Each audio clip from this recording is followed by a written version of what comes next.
Un vento fortissimo, alberi caduti su strade e auto, i merli delle mura di Porta Padova che non reggono alla velocità e all'intensità delle raffiche miste alla pioggia.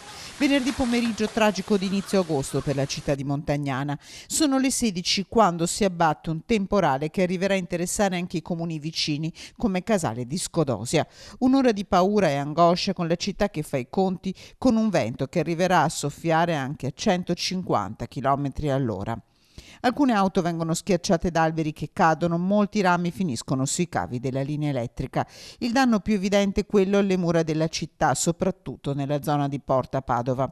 Una ventina i merli caduti, anche un merlo guelfo. Inizia la conta dei danni. Il sindaco Loredana Borghesan non esita a parlare di disastro. Sul posto la Protezione Civile del Veneto. I lavori in queste ore continuano. Decine le squadre dei Vigili del Fuoco ancora all'opera con loro i volontari. Molte abitazioni in questo momento non hanno ancora l'energia elettrica. In ginocchio le colture della zona, con aziende che hanno perso il 100% del raccolto, oltre a dover fare i conti con danni a strutture e capannoni.